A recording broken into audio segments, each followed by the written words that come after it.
the standby list. So finally, we got to come home. And on the same flight. We thought we were going to have to split up. But anyway, we made it back, barely in time. And I was going to do on the 4 types of giving. But then as I was driving yesterday or today, I had the idea of Hebrews 11:1 says, now 11:1 says, now faith is the substance of things hoped for, the evidence of things not seen. So I decided to go through the stories that are mentioned in Hebrews 11. And as I was going through it, I noticed that there were different flavors of faith. I was thinking about that when I was sitting there. There's, like you had Abram that believed, that he would have thousands of millions of kids and never had a kid for 25 years. And of course he had to help God. So, but that's another thing. But, I'll read 11:2. For by it the elders obtained a good report. Through faith we understand that the worlds were framed by the word of God, so that things which are seen were not made of things which do appear. Which is the biggest basis of faith, is a lot of times things that we're believing for are things that we don't see, or maybe can't even imagine. Like, like Abram, his wife had been barren for 75 years, and then God and the angels go, you're going to have a kid, and he's going, okay, and they're going to be as the stars of the sky, and he's going, okay, so it wasn't for another 25 years that they had Isaac. So sometimes those things, like Keith Moore says, that if you're believing for something big, be prepared to wait long.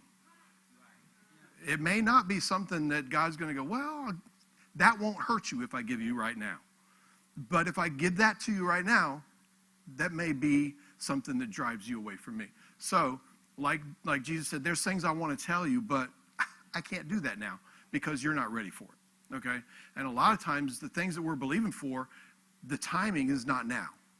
Or we've done something in our head and our heart or in our mind, like Keith, they were believing for a car, and they said, 30 days, that's the best amount for God to do this in. So they said for 30 days, they believe, they'd see a car go by, hey, that's a car, hey. Or their manager would call them in the office and go, hey, they're going to give us extra money. So at the end of the 30 days, it got to 11:30, and he's going, well, it's not the end of the 30 days yet. So then it got to 12 o'clock. He said, well, it's still not the end of the... Then at 12:01, he said, our feathers fell.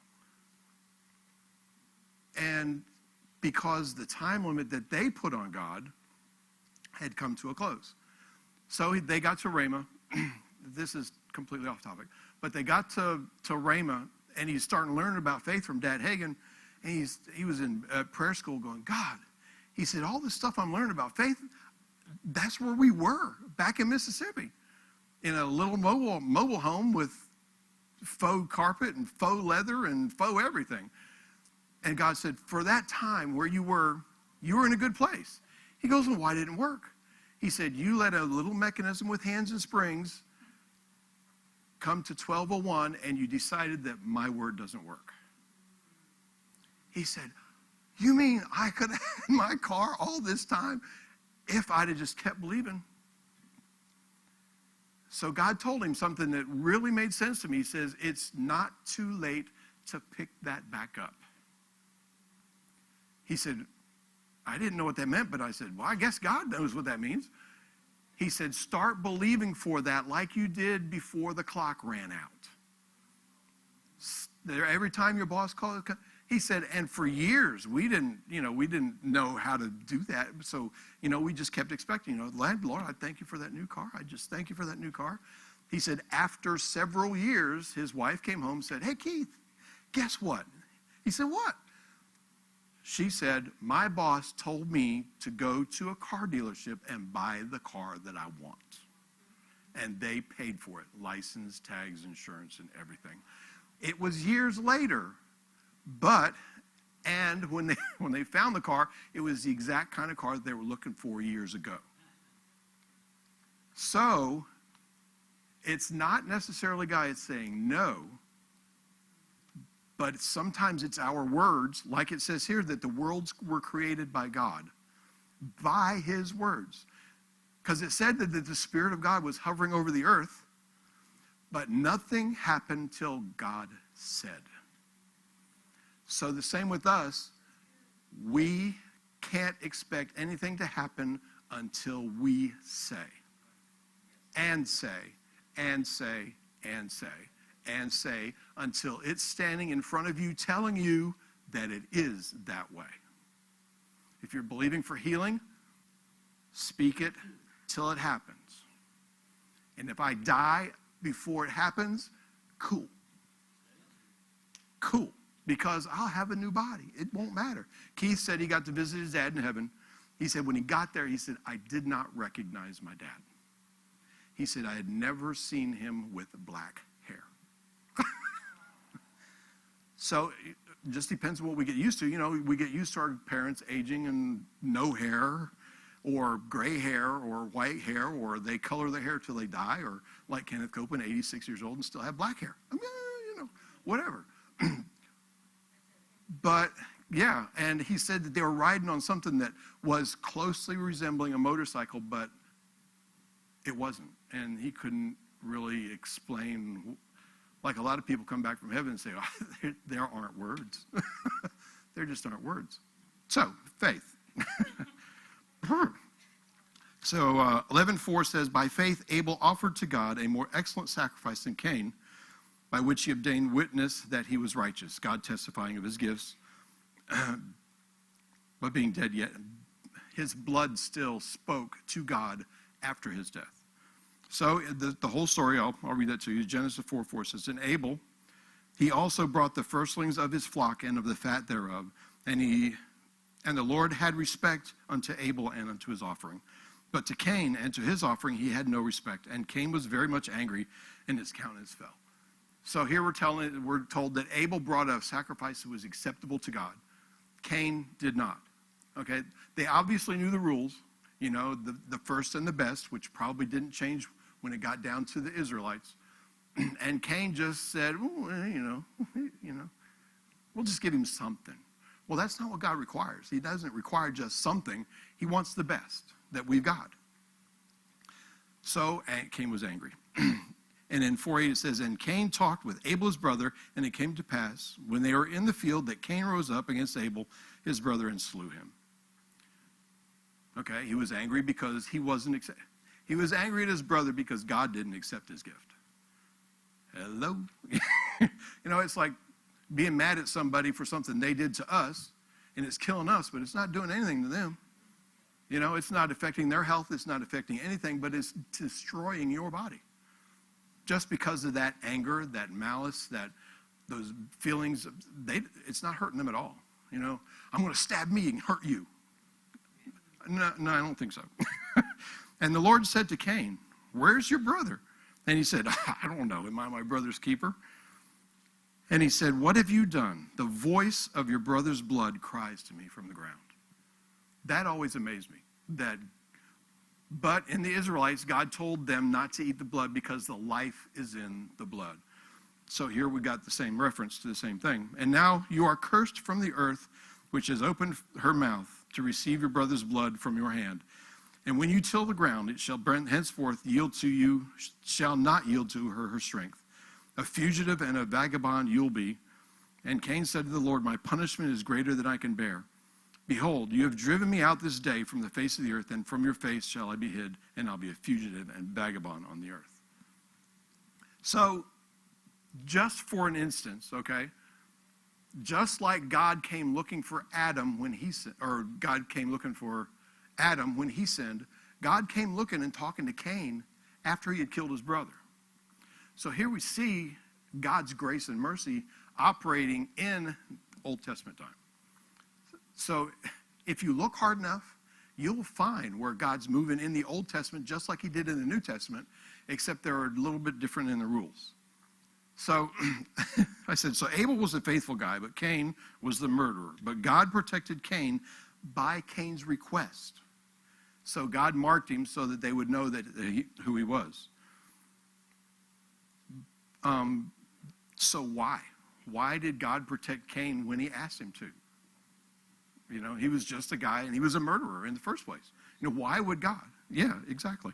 Because of the goodness of God, and maybe because of the lack of the knowledge of sin, murder, that has so close to the fall of man. Remember, they were still learning how to die.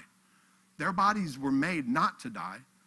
And now, after the fall of man, their bodies are learning how to die. And that's my thought. Nothing behind it, but that's why those guys lived to be 970, 950, 930 years old, is because their body was learning how to die. It didn't know. Or because of they didn't really understand the results of cooperating with that fallen man and doing those acts like that. And then God had some mercy on them. And then we'll talk about Enoch. By faith, Enoch was translated that he should not see death, and was not found, because God had translated him. Not from Hebrew to Greek. For before his translation, he had this testimony, that he pleased God. So in Genesis 5:21, it says, and Enoch lived 65 years and begat Methuselah. Methuselah, if you remember, was the guy that lived to be 969 years old. And Enoch walked with God after he begat Methuselah 300 years, and he begat sons and daughters. And all the days of Enoch were 365 years, and Enoch walked with God, and he was not, for God took him. What a testimony. And that was pre-Christ, that was before Jesus died for all sins and stuff like that. But he walked so close to God that God just said, you're already walking so close, why don't you just come on home? That would be awesome, to be away from this place and all the problems we got here. So now we'll go talk about Noah. And in Hebrews 11:7, it says, by faith Noah, being warned of God of things not yet seen, moved with fear, prepared an ark to the saving of his house, by the which he condemned the world and became heir to the righteousness which is by faith. So there was so much evil in the world that God had to just wipe it out. So I was thinking about that one day, and I was thinking about it when I was going, that was how God protected his promise to man. Because had somebody on a whim just killed Noah or any of his family, then where would that promise be? So God, in protection of he and Jesus' covenant from the beginning of time, he had to protect that covenant. So he protected him by having him build the ark. Now Noah found grace. Excuse me, I got to take some more. But Noah found grace in the eyes of the Lord. These are the generations of Noah. Noah was a just man and perfect in his generation, and Noah walked with God. Maybe not as close as Enoch, but he walked with God, and God considered him righteous. And God said to Noah, the end of all flesh has come before me, for the earth is filled with violence through them. And behold, I'll destroy them with the earth. Make an ark of gopher wood. We know it took him about 120 years to build it. And we know people are going to come and watch, okay, just to see what you're doing, because they probably, we know that the rain came from below the earth at that time. Didn't come from the skies. So they wouldn't have known what a rainfall was. It's going to rain. They're going, okay, so what's that? So I'm building a boat. So he had 120 years to talk to all of his people, all the people that came to watch. It's like us, we talk year and year and year and year to family, friends and stuff like that. We go, the only way to heaven is through Jesus. And they're going, yeah. I'll just wait till the appropriate time. Well, you never know when that appropriate time is going to need to be now. You never know when that truck's going to come around the corner. You never know when that airplane's going to fall from the sky. You never know when your time's going to end. So we're trying to get them prepared, so when their time comes, their practice worked, okay? I used to say that at work. They used to say something about Revelation. I go, well, I think it's the last end. Well, what about all this prophecies? And I would jump in the air, and they go, what are you doing? I said, I'm practicing, getting ready for the rapture. And they're going, you're a strange one. Yes, I am. And the Lord said to Noah, you come and all your house into the ark. For you, I've seen righteousness before me in this generation. And God remembered Noah and every living thing and all the cattle that was with him in the ark. Because we know that anything that was land-bound died unless they were in the ark. And God made a wind to pass over the earth, and the waters would assuaged or receded. Now, even with leaving the ark, he still had to operate in faith because he let that bird go, and the bird came back, and then it came back, and then it didn't come back. So then he knew it was cool to leave the ark. But even to be caught up in that boat for that long, I couldn't imagine being inside a boat for that long. For a year in a boat? No, thank you. A big boat, yeah. You had room to move around, maybe. Depends on how big the hippopotamus was. And so now we'll talk about Abraham. And by faith, Abram, when he was called to go out into his place, which he should after receive for an inheritance, obeyed, and he went out, not knowing whither he went. Now here it sounds like he did it right away. No, he didn't. He waited, and then I think his father finally died, and then he finally decided to move like God had asked him to do, okay? That's an example for us. A lot of times the things God tells us to do, we kind of go, well, was that me? Was that you? Was that Satan? Was that... But the best thing is to act, and just follow what God is telling you to do, because you know his voice. I know his voice. So when you hear his voice, just go ahead and act on it. But, like Abram, he's waited around, and then he finally did. Now the Lord said to Abram, get out of your country and from your kindred and from your father's house to a land that I'll show you, and I'll make you a great nation, and I'll bless you and make your name great. And you will be a blessing, and I'll bless them that bless you and curse them that curse you. And in you shall all the families of the earth be blessed. All the families of the earth, not just his family. Obviously, they were going to come from more or less from him anyway, but here's your prophecy of Jesus, And all the families of the earth will be blessed through you, because through your lineage will come the Christ. So that's pretty cool. Now we talk about he and Sarah. And Sarah said to Abraham, And Sarah said to Abram, my wrong be on you. I've given my maid into your bosom, and when she saw that she had conceived, I was despised in her eyes. The Lord judged between you and me. She gave Abram her servant to father a child. And now she's blaming him. Sounds like Adam and Eve, okay? It's because of her, and it's because of him. It's because of Satan. Why don't we just accept the blame, I goofed up. Especially when we have issues with friends, if your friends get mad at you and stuff like that. Hey, look, like Patty said, she was at a meeting one time. We were on vacation. She came back, and they were arguing. No, it is you. It's you. She goes, I did it, okay? They went, but you weren't here. She goes, I know. Just blame it on me, and let's get on. Okay? So let's just bury the hatchet and move on from here, because it's not getting us anywhere by arguing over this stuff. I did it. I wasn't there. I wasn't alive then, but I did it, so just let's get on with it. Even though God had made a covenant with Abe to make him a father of many nations, he figured he waited long enough and he would help God bring about the promise to pass. Wrong in every lifetime. Anytime we help God to do something that he's getting ready to accomplish, we're going to mess it up. Okay? Jerry Savelle said he did that. The Lord told him that he was to fly airplanes that were paid for, not borrowed for. And some guy, he had given away his airplane, and some guy came, Brother Jerry, he says, I got this great airplane, and you can get it for 3%. And he's going, hey, that's a really good one. He said after he bought it, something went wrong with it. Something was wrong with it. And finally got tired of it and said, Lord, what did you do to me? He goes, I didn't do anything to you. I told you to have paid for airplanes. You borrowed for this one. So this one, like Abraham, is an Ishmael. He said, so what do I do? He said, give it away. Okay. He said, I'll tell you who. So the Lord told him who to give it to. And the guy that he gave it to, it was an Isaac. It was perfect. Worked perfectly. He's going, so whenever God tells you to do something, let him do it in his time, not my time. 25 years is not too long to wait to have a 6,000-year war. Okay? Oh, hello.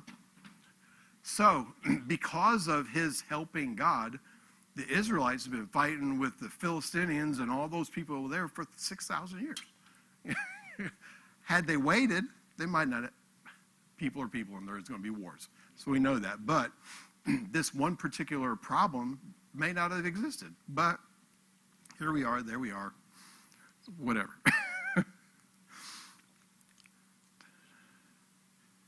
By faith, Abraham, when he was tried, offered up Isaac. Now, this is when Abraham was told to offer up Isaac on the mountain, his only son that he waited 25 years for. He's told him to go up and offer him on an altar. And I think about, every time I think about that, I'm going, that boy went up there without an offering. I mean, without a sheep or a goat or a pigeon or anything. And he let his dad lay him on the altar. You know, that's like, wow. Not only was there the faith Abraham had, but the faith that Isaac had in his dad. That just blows me away. My dad put me on altar. I'm out of there. I'm moving to another state. And it's not the state of death, okay? But because you don't think about it. A lot of times you don't think about that. He was ready to plunge the knife into his son when the angel said, whoa, there's somebody caught over there. You get him. It's like Jesus, going to the cross. He knew he was going to be in pain. He knew he was going to be beat up and kicked and wouldn't be able to understand. And then he had to bear the weight of our sin and our sickness and disease on the cross. And he went anyway, just like Isaac. Isaac went to be sacrificed and laid on the altar, ready for his dad to kill him. And there's an amount of faith there that most of us don't have. I ain't letting my dad do that to me. But so like I said, there's flavors of faith. There's the faith that Abraham had in God, and there's the faith that Isaac had in his dad, that his dad heard from God, because one of the things that God's told Abraham, if I remember correctly, is that he chose him because he knew he would teach his kids from generation to generation to generation.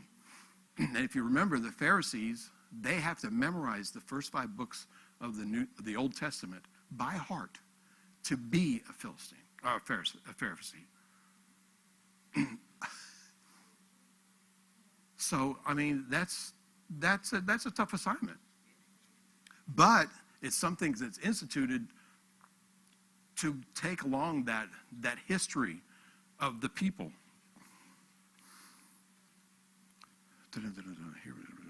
Okay, now let's talk about Joseph. By faith, Joseph, when he died, made mention of the departing of the children of Israel and gave commandment concerning his bones. Now, Joseph, before he died, told them that they were going to be captives for 400 years. So the prophecy there, that they would be there. And he said, be sure you take my bones. I don't want my bones in this country, So it amazes me sometimes that where the prophecy and the workings of the gifts and stuff like that just kind of pass over. As we're reading, you don't even think about it. You just miss it because when I read, a lot of times, so many things are going through my head. I come in here on Sunday mornings and sit there and go, okay, Lord, I'm listening. As soon as I put that box on my head, man, it's just my head going in 150,000 directions. And I'm going, Lord, I'm trying to listen. He goes, don't worry about it. And then Pastor said one time, he said, the way he listens is he prays in tongues. I'm going, okay. A lot of times while I'm praying in tongues, it kind of drowns out the rest of the noise. Sometimes. Sometimes it won't. But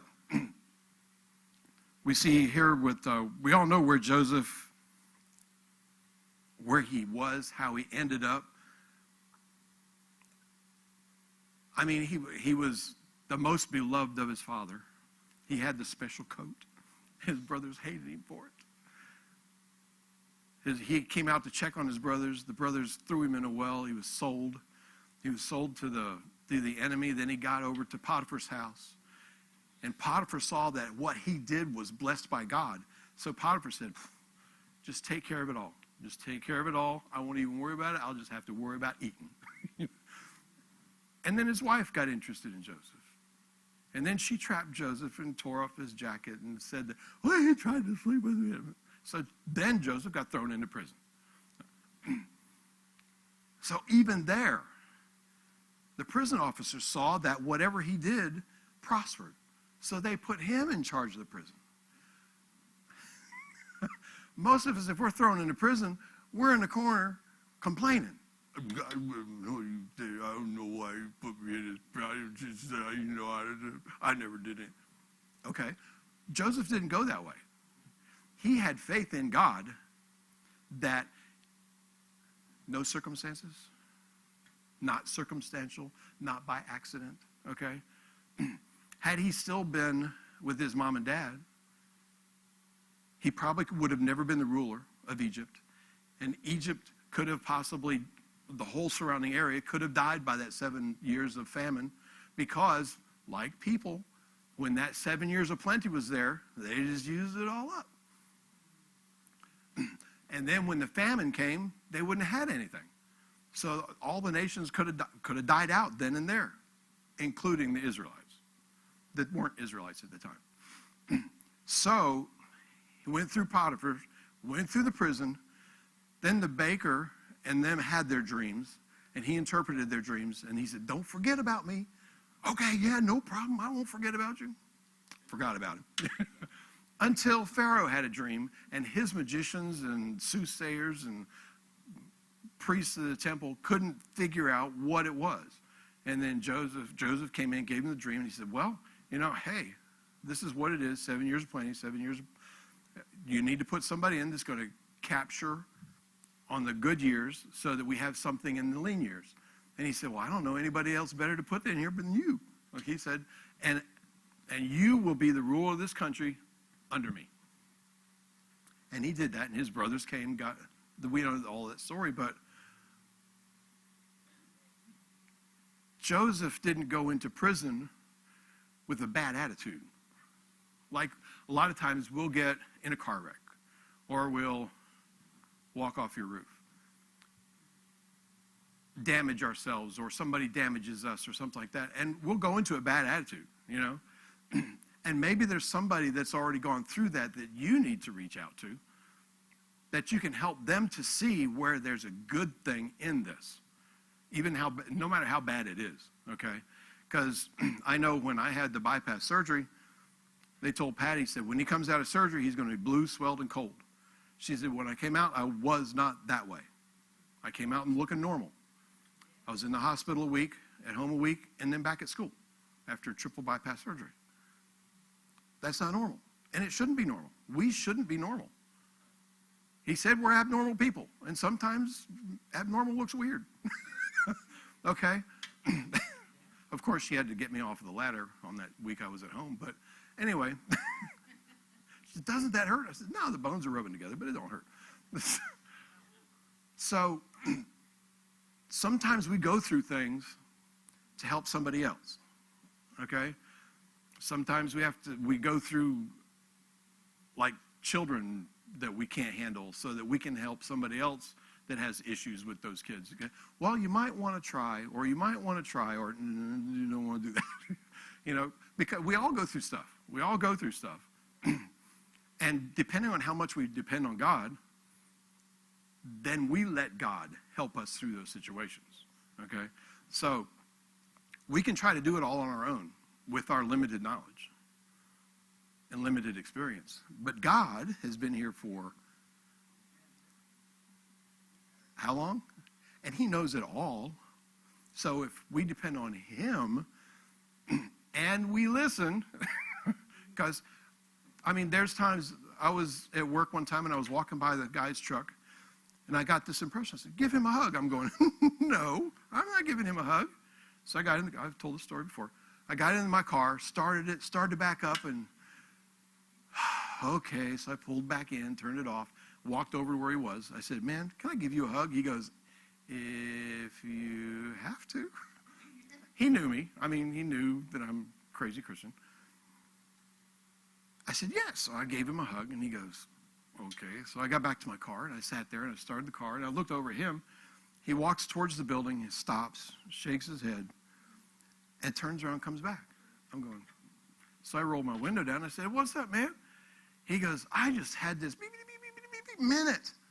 I went, what do you mean? He goes, yesterday was the worst day of work life, worst day of home life, he goes, that I've ever had in my life. And I said, God, could you please give me a hug? I cried all the way home because I got to be God's hug that day. But it's not going to be a yelling voice. It's just going to be a, hey, do that. I walked by an office one day, and I walked by, got to the stairs, turned around, and opened doors and said, hey, Jesus loves you. Walked out.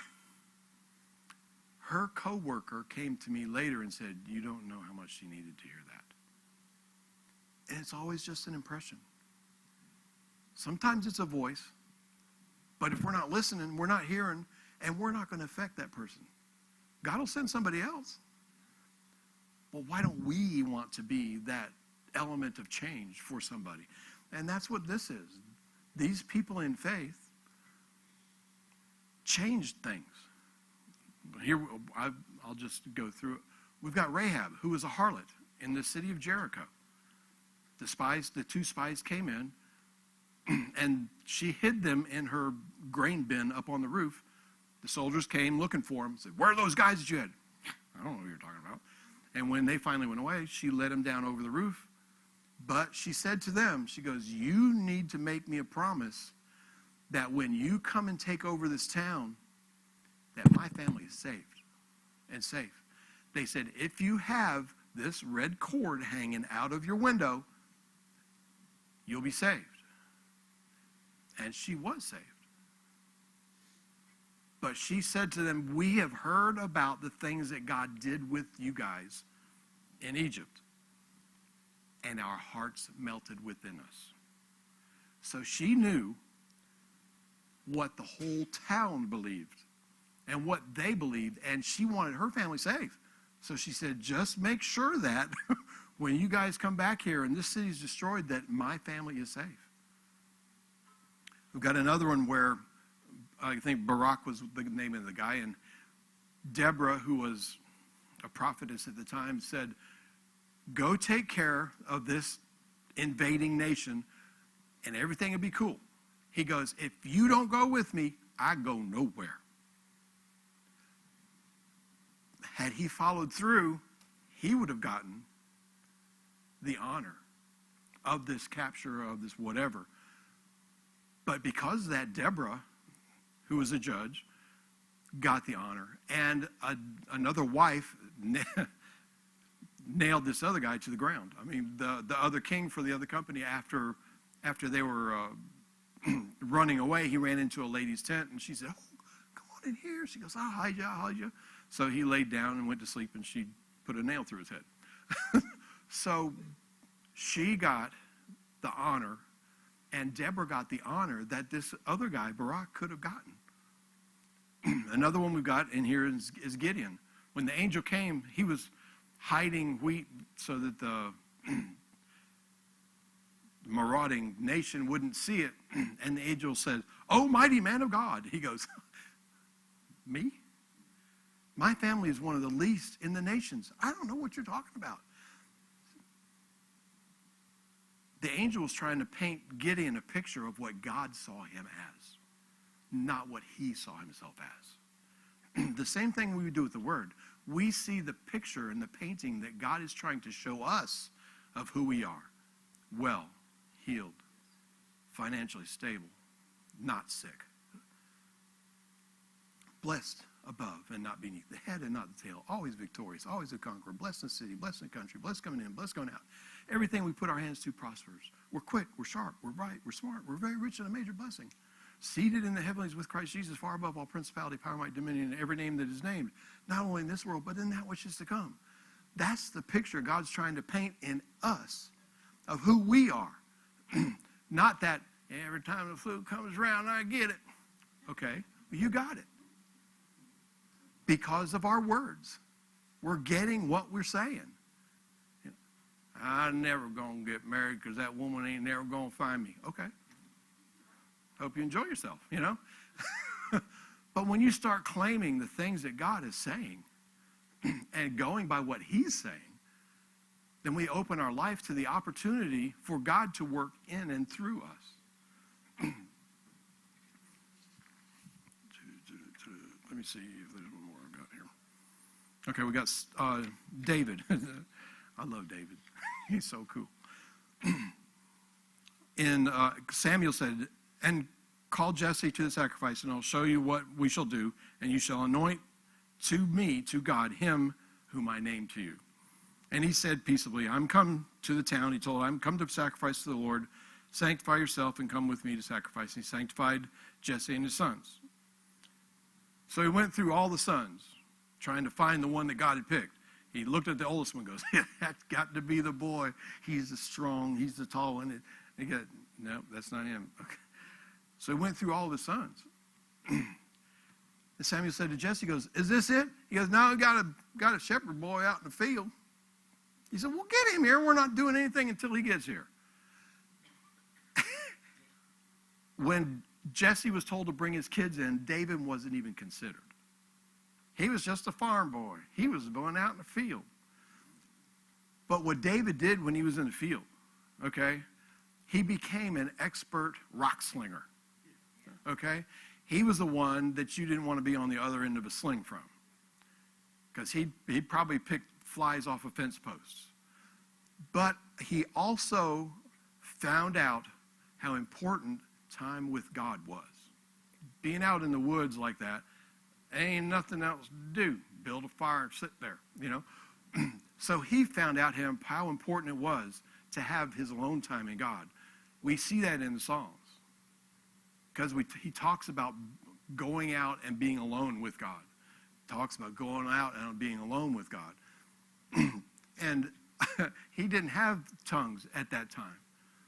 But some of the stuff he says and saw is amazing, even for a tongue talker, because he saw into the future. It's amazing, you know, and when it came time to battle Goliath, he looks at his staff and he goes, see, there's where I killed the bear. There's where I killed the lion. This guy ain't got nothing on them. He had a constant reminder of who his God was, how strong his God was. And he says, I can pick a fly off a wall. I can kill that guy. He's no big deal. And the God in me is so much stronger than him. All he believes in is a piece of wood that's been carved. I have a living God. And that's who we have. We have a living God. A God that lives, a God that knows us from the beginning of time to the end of time, and has your name written in his hand. So all we have to do is trust him, believe what he says, go by what he says, do what he says. But we're people. We're all goofy. Do stupid stuff. You know, he says go left, you go right. He says go up, you go down.